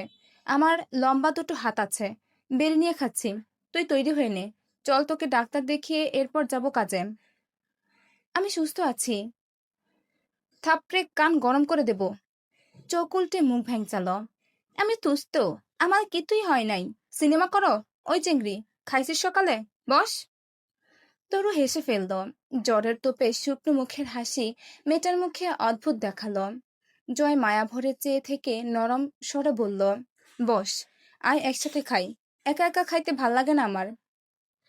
এই ডাক উপেক্ষা করার সাধ্যই নেই তরুর। বসে মনে মনে বলল, জানি না কি তা আমি? একা খেতে পারেন না। আর তাই ছোটবেলা থেকে বসে বসে খাওয়া পাহারা দিতে গিয়ে আমার কত বড় সর্বনাশ হয়েছে তার খোঁজ রাখেন না নিষ্ঠুর পুরুষ। তবু আপনি এত মায়াময় কেন বলুন তো? তরু খেতে পারছিল না। জয় তুলে তুলে দিল, সাথে ধমক ফ্রি। চোখ চোখ দেবে গেছে কোটরের ভেতর। জয় দাঁত খিচে উঠল। ইচ্ছা করতেছে তোর চুলের ঝুঁটি ধরে ঘুরান্টি মারি চারটা। ওরা গেছে ডাক্তারের কাছে, তুই যাস নাই কেন? এখন যদি তোরে ধরে দুটো চর মারি, ঠেকাবে কি? তরুর হাসি পেল। একমাত্র মানুষ এটা যার সামনে কারোর গাম্ভীর্য চলে না, সে না চাইলে। ঠোঁট উল্টে একটু আহ্লাদ করে, ধুর, আমার ডাক্তারের কাছে যেতে ভাল লাগে না। ঔষধে এক কথা, ঔষধ ভাল লাগে না, তিতা। তো ঔষধ কি আবার চানাচুরের মতো টকঝাল মিষ্টির স্বাদ লাগবে খেতে? এই জন্যই কোয়া হয়, মেলোকের নাই 12 হাত কাপড়ের কাছা। আপনি আসার সময় জ্বর আর শরীর ব্যথার কথা বলে ঔষধ আনবেন না হয়। আমি যেতে পারবো না। হাঁটতে গেলে শরীর বেশি খারাপ লাগছে। এতদূর যাব আবার। আপনি আনবেন না হয়। তরুর আস্তে আস্তে অল্প আদরে আহ্লাদ দিয়ে বলা কথাগুলোতে জয় হাসল। এই চাপা মেয়েটার কিঞ্চিত আহ্লাদটুকুর সবটাই একমাত্র জয়ের কাছে। হামজাকে তরু বড় ভয় পায় ছোট থেকেই। জয় মাথা নিচু করে আলতো হাসি মুখে খাবার গিলছে। চোখে মুখে বিরক্তি দেখিয়ে ঠোঁটে হাসছে। জয়ের মতো খিটখিটে পুরুষদের বুঝি একটু বেশি সুন্দর দেখায়। তরুর তাই মনে হলো। জয় খাওয়া শেষে ডাকে, এদিকে আয়। তরু এলে কপালে হাত রেখে তাপমাত্রা দেখে বলল, জ্বর মেপেছিস? হ্যাঁ, 104 ছিল সকালে। এখন কম মনে হয়। ভালো লাগছে শরীরটা। জয় কড়া চোখে তাকায়। বাটপার কেন তুই এত? নিজের সমস্যা না থাকলেও লোক বানিয়ে সমস্যা বলে সুবিধা নিয়ে বড়লোক হয়ে যাচ্ছে। তুই আর আমার বউ দুই মহিলা, যাদের নিজের জন্য কিছু চাওয়ার নাই, অন্যের জন্য নিজে বাস খেয়ে লক হয়ে থাকে। খেয়ে গোসল করে তৈরি হয়ে নিল। পলাশ এখন জয়পুরহাটে আছে। জয় এটা ভেবে হাসে। তার নামের শুরুটা দিয়ে জেলার নামের শুরুতে পলাশের সাথে একটা মিটিং করলে খারাপ হবে না। গুনগুন করে গান ধরল, এই পদ্মা, এই মেঘনা, এই যমুনা সুরমা নদী তটে আমার রাখাল মন গান গিয়ে যায়। কি আমার দেশ, কি আমার প্রেম, কি আনন্দ বেদনা মিলন ও বিরহ সংকটে। গান ছেড়ে আয়নায় নিজেকে দেখে সন্তুষ্ট হলো। দারুণ বলিষ্ঠ আর হ্যান্ডসাম লাগছে দেখতে। বউটা গেছে বাপের বাড়ি, তা ভেবে দুঃখ হলো। এখন থাকলে একটু জ্বালাতন করা যেত। বদমাইশের মতো মুচকি হাসল। ওর বউয়ের চোখ দুটোতে ওর বড় ভয়। নিজের জন্য ওই চোখে ঘৃণা দেখলে খুব রাগ হয়। মন চায় থাপড়ে চোখের দৃষ্টিতে নিজের জন্য একটু ভয় আনতে। আর সবাই পায়, ঘরের বউ ভয়ে কেন পায় না? এই দুঃখে হতাশার জোরে করে স্লোগান দিয়ে উঠল, জয় বাংলা, জয় বঙ্গবন্ধু। পরে ভাবলো, আহারে, বঙ্গবন্ধুর বউটা তার বউ হলেও পারত, তার বউর মতো এমন করা ছিল না হয়তো। বের হবার সময় তরুকে ডাকলো, নিচে ছেলেরা আছে, কোনো দরকার পড়লে ডাকবে শুধু একবার। তরু ঘাড় নাড়ল, মাথায় পানি নিবি? চল, 2 বদনা হট কুল পানি মাথায় ঢেলে যাই, জ্বর নেমে যাবে। না না, আপনি কোথাও যাবেন যান, আমার শরীর ভালো আছে বললাম তো, দরকার হলে বাথরুমের ট্যাপ কল ছেড়ে পানি মাথায় নেব আমি নিজেই। জয় গম্ভীর মুখে বেরিয়ে যাচ্ছিল। তরু হন্তদন্ত পেছন থেকে ডাকলো, দাঁড়ান দাঁড়ান। জয় পেছন ফিরল। আবার কি? তরু টলমলে পা নিয়ে ফ্রিজের কাছে যায়, ছোট্ট কন্টেইনার বক্স নিয়ে এসে জয়ের সামনে ধরে বলল, গতদিন সুজির হালুয়া বানিয়েছিলাম কোয়েলের জন্য, সেটা দিয়ে পরে বরফি বানিয়েছি, আপনার খুব পছন্দ, এই দুটো খেয়ে যান। জয় দাঁত কিরমির করে বিড়বিড় করল, থাপড়ে তোর ওই, তুই কি ধরে নিয়েছিস আমি রাস্তায় মরে যাব? নাকি তুইই বাঁচবি না? রেখে দে, এসে খাবো আরামে বসে, ফিরলে মনে করে দিবি কিন্তু। তোর মুখটা ছোট করে দাঁড়িয়ে রইল। জয় বলল, ভুলে যাস না, আসলেই দিবি, ফ্রিজে রাখ এখন, আমি কাউকে দিয়ে প্রাথমিক ঔষধ পাঠাচ্ছি, ফেরার পথে ডাক্তারের সাথে কথা বলে ঔষধ আনবো, সাবধানে থাকিস, বেহুশ হয়ে পড়ে থাকার আগে গলা দিয়ে টুকটাক আওয়াজ বের করিস। জয় চলে গেলে তরু খাবারটা ফ্রিজে রেখে দিল, জয় ফিরলে বের করে দিতে হবে। জ্বর শরীরে নিয়ে সে গতদিন বরফি বানিয়েছে, লোকটার খুব পছন্দ সুজির বরফি। কবে ফিরেছেন দিনাজপুর? আন্দাজে ঢিল ছুড়ল অন্তু। ফ্ল্যাটের হাল দেখে বোঝা যাচ্ছে বহুদিন লোক ছিল না এখানে। মুস্তাকিন বিভ্রান্ত হলো কিনা বোঝা গেল না। মুচকি হেসে বলল, নাস্তা হিসেবে কি খেতে পছন্দ করবেন আমার হাতের? 1 গ্লাস পানি এনে রাখুন। শুধু পানি? অন্তু আশেপাশে চোখ ঘোরাতে ঘোরাতে শুধু মাথা নাড়ল মৃদু। মুস্তাকিন পানির সঙ্গে ট্রে ভর্তি কিছু শুকনো খাবার ও 2 কাপ অধ্যক্ষ হাতে বানানো চা এনে রাখল। অন্তু একদৃষ্টে তাকিয়ে চোখের মনি ঘুরিয়ে লক্ষ্য করছিল মুস্তাকিনকে। কিছুক্ষণ কেউ কোনো কথা বলছিল না। মুস্তাকিন আজ খুব হাঁসফাঁস করছিল, যেটা তার মাঝে আগে দেখা যায়নি। বলল, কেন এলেন? কিছুই তো বলছেন না, কিছু নিচ্ছেন না, আমাকে দেখতে এসেছেন? হ্যাঁ, দুনিয়াতে দেখা ছাড়া আর কাজ কি বিশেষ? হিয়ালি বুঝি না ম্যাডাম। আমিও বুঝতাম না। মুস্তাকিন তাকিয়ে রইল। অন্তু নিজের দৃষ্টি তীরের মতো মুস্তাকিনের চোখের মনির ওপর স্থির রেখে জিজ্ঞেস করল, কে আপনি? মুস্তাকিন চট করে হেসে ফেলল, আমি? চেনেন আপনি আমায়? PIV officer Syed Mustakin Mohan. আপনি কি সেটা জিজ্ঞেস করেছি। কল্পকাহিনী খুব বেশি পছন্দ না আমার। আবু ছোটবেলা থেকে বাস্তব গল্প বেশি শোনাতো, রূপকথার গল্প বিরক্ত লাগে আমার। কল্পকাহিনী? তাহলে বাস্তবটা আপনিই বলুন। সেটা আপনার কাছে জানবো। শুধু এইটুকু জানি, আপনার আপাতত পরিচয়টা কল্পকাহিনীর অংশ। তা কি করে বলছেন? কথার লাইন কাটছেন আপনি। যেটুকু জিজ্ঞেস করেছি তার জবাব দিন। অবাক হবার ভান করল মুস্তাকিন। মাই গড, সবাই আপনি অনার্স 3rd ইয়ার, অথচ 1 সেকেন্ডের জন্য এতক্ষণে মনে হয়নি যে আমি কোনো উকিল মহোদয়ের সামনে বসে নেই। এমন জেরা করার দক্ষতা নিয়ে জন্মেছিলেন নাকি? তারপর উকিল হবার স্বপ্ন দেখছেন? অন্ত কপট হাসল। রসিকতা বিরক্ত লাগছে। আগে শুনি, আমার উপর আপনার সন্দেহের শুরুটা কবে? অনেক আগে। অনেক আগে? তবু আপনি? পাকাপোক্ত প্রমাণ একত্র না করে কাউকে অভিযুক্ত করা যায় না, বড় জোর সাসপেক্টিভ হিসেবে মার্ক করা যায়, যেটা আমি অনেক আগেই করেছি আপনাকে। মোস্তাকিন সামান্য ভ্রুকুচকে কেমন বিব্রত মুখে তাকিয়ে রইল। অন্তু বলল, প্রথমত আপনাকে আজ অব্দি কোনোদিন পুলিশের ইউনিফর্মে দেখার সৌভাগ্য হয়নি আমার। একবার কার্যালয়ে গিয়েছিলাম, আপনি তখন সেখান থেকে বেরিয়ে আসছিলেন, ডেস্কে বসেছিলেন ঠিকই, তবে সবার পরনে পোশাক থাকলেও আপনি কিন্তু তখনও, অর্থাৎ কার্যালয়ের ভেতরেও সিভিল ড্রেসে ছিলেন। মুস্তাকিন চুপচাপ বসে রইল। অন্তু বলে, আপনি আমাদের বাড়ি এসেছিলেন, আব্বুকে পরে আমি জিজ্ঞেস করেছিলাম, উনি কি সৈয়দ পরিবারের ছেলে? আপু হেসে বলেছিলেন, না, পুলিশের চাকরির সময় এটা নাকি ছদ্মনাম লাগিয়েছে। And there was my bloody fault that সেদিন আব্বুকে জিজ্ঞেস করা হয়নি, তাহলে আপনার আসল নামটা কি? তাতে কি প্রমাণ হয়? ও তো মাথা নাড়ল, বিশেষ কিছু না। কিন্তু এরপর? আমি যেদিন পলাশের ডেরায় গেলাম, আপনি আমায় জিম্মি করে পাঠিয়ে আপনি ব্যাকআপে রইলেন। হাস্যকর না? পুলিশেরা সন্ত্রাসীর খোঁজ পেলে নিজেরা 4-5 ফোর্স মিলে একসাথে অপারেশন চালায়। পেছনে আরো লোকাল থানা ও কত রকমের সংস্থা এবং ব্যাটালিয়ন ইত্যাদিরা ব্যাকআপে থাকে। আর আপনি সেদিন আমার মতো একটা নিরীহ মেয়েকে পাঠালেন তো পাঠালেন, 1 ঘন্টা সময় দিলেন, এরপরও আমি না বেরোলে আপনি যাবেন। আপনার হাসি পাচ্ছে না? মুস্তাকিন কিছু বলল না। অন্তুর এমন শক্ত ধিক্কারে 1 গ্লাস পানি খেলো ঢকঢক করে। অন্তু থেমে এবার চোখ তুলে তাকালো। অথচ 1 ঘন্টায় একটা মেয়েকে ছিঁড়ে ফেড়ে রান্না করে খেয়ে ফেলা যায়। আপনি পলাশের ডেরা থেকে খুব দূরে ছিলেন না, তবু এত চিৎকার চেঁচামেচিতে উঠে আসেননি। তাছাড়া জয় আমিরের সঙ্গে আপনার কথাবার্তা বরাবর রহস্যজনক ছিল, যেন দুজন দুজনকে খুব জানেন।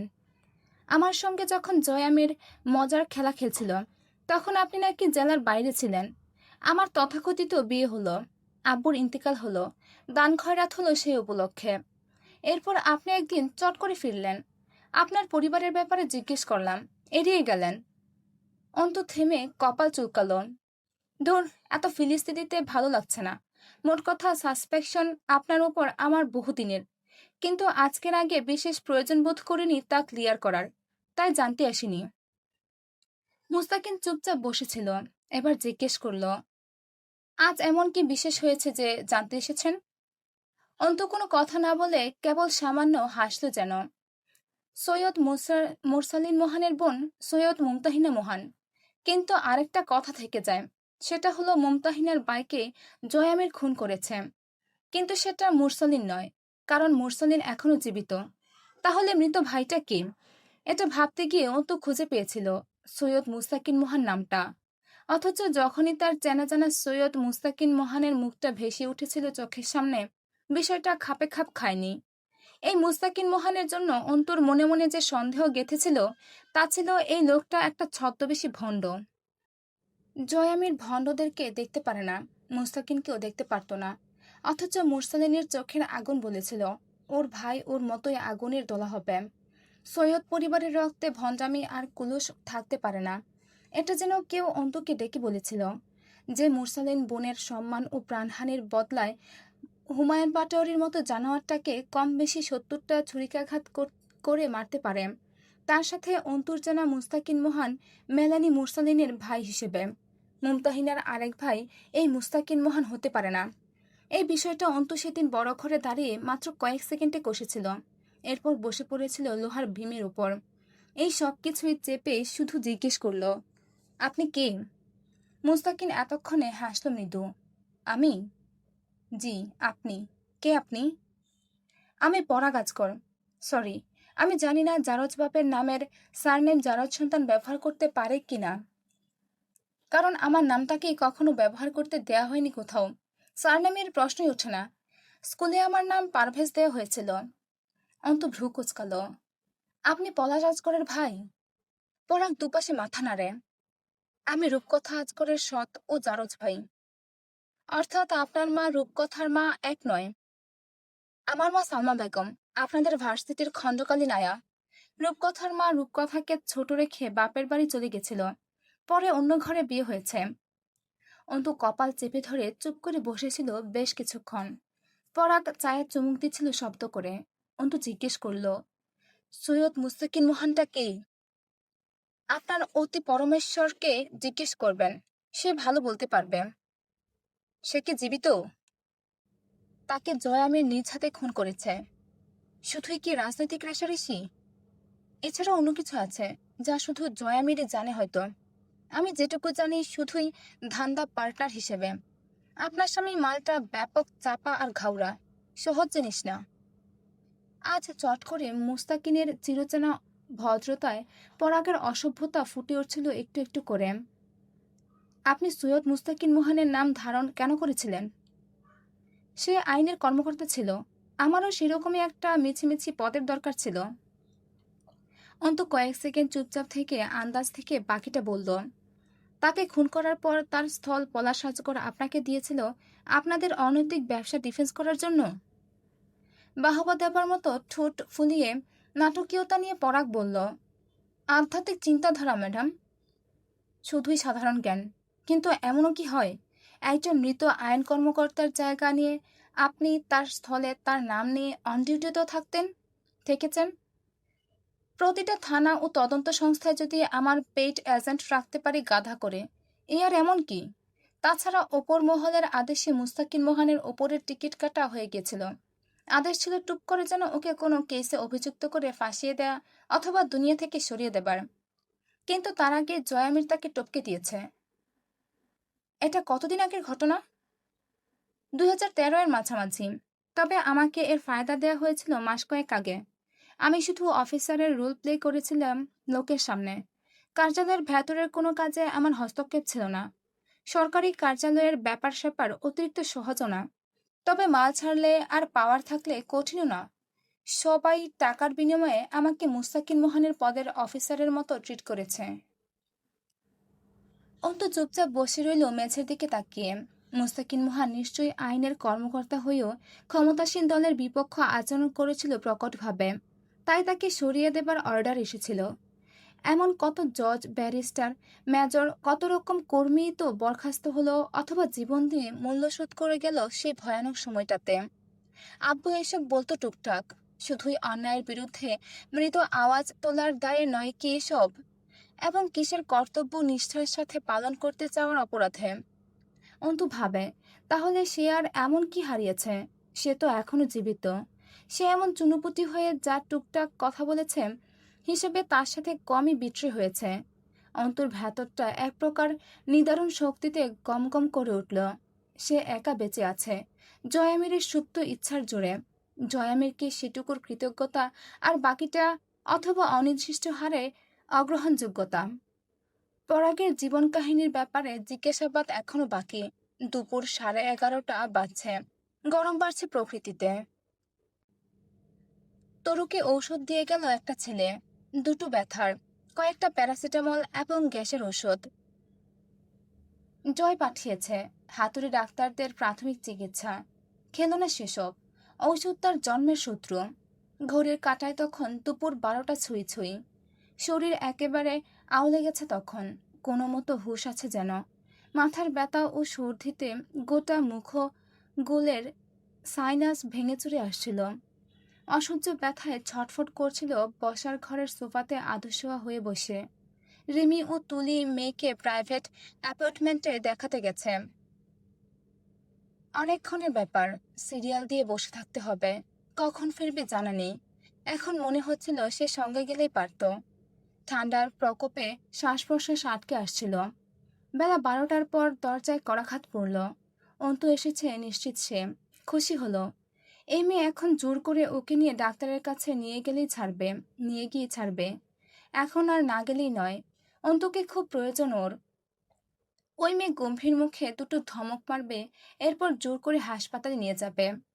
তরু দরজা খুলতেই দেখলো দুজন পুরুষ দাঁড়িয়ে। একজনকে সে চেনে, রিমি ভাবির চাচাতো ভাই মাঝার আলমগীর। আরেকজনকে সে চিনল না। ফর্সা, উঁচু, লম্বা চেহারা, চোখ দুটো জলজল করে জ্বলছে, বিড়াল চোখা, ঠোঁটের কোণে প্যাচপ্যাচে হাসি। তরু টলমলে পায়ে কয়েক কদম পিছিয়ে যায়। শরীরটা অজান্তে ঝাঁকুনি দিয়ে উঠল। তলপেটে একটা আতঙ্কিত পাক ছড়িয়ে এলো। শরীরের ওড়নাটা দুর্বল হাতে টানল। কেউ নেই বাড়িতে। একবার কেন জানি ইচ্ছে করলো চিৎকার করে নিচের ছেলেদের ডাকতে। বোকামি হবে। এরা তো কেন এসেছে সেসব বলেইনি। পলাশ মহাজন মাঝারের দিকে মুখ এগিয়ে জিজ্ঞেস করে, এটা কে রে? কে জানি লাগে হামজা লটির বাচ্চার।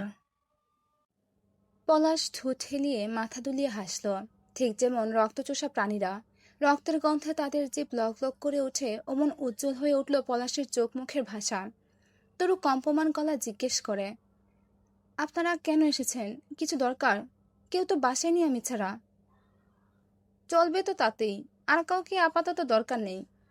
পলাশ ভেতরে ঢুকে পড়ল। মাঝার হেসে উঠল। পলাশের বুট জুতোর গটগট আওয়াজে তরুর শরীরটা ঝাঁকি মেরে ওঠে। পুরুষটা এগিয়ে আসছে। কেমন এক ভঙ্গিমা। কাঁধ দুটো হেলিয়ে ধুলিয়ে হাঁটছে। ঠোঁটের ওই হাসি নরকের দেবতার খেয়াল এনে দিচ্ছে। হৃদযন্ত্রের ধরাস ধরাস আওয়াজে শরীরটা যেন শেষ পর্যায়ে নিস্তেজ হয়ে এলো মেয়েটার। মাঝার সে সময় দরজা আটকে দিল।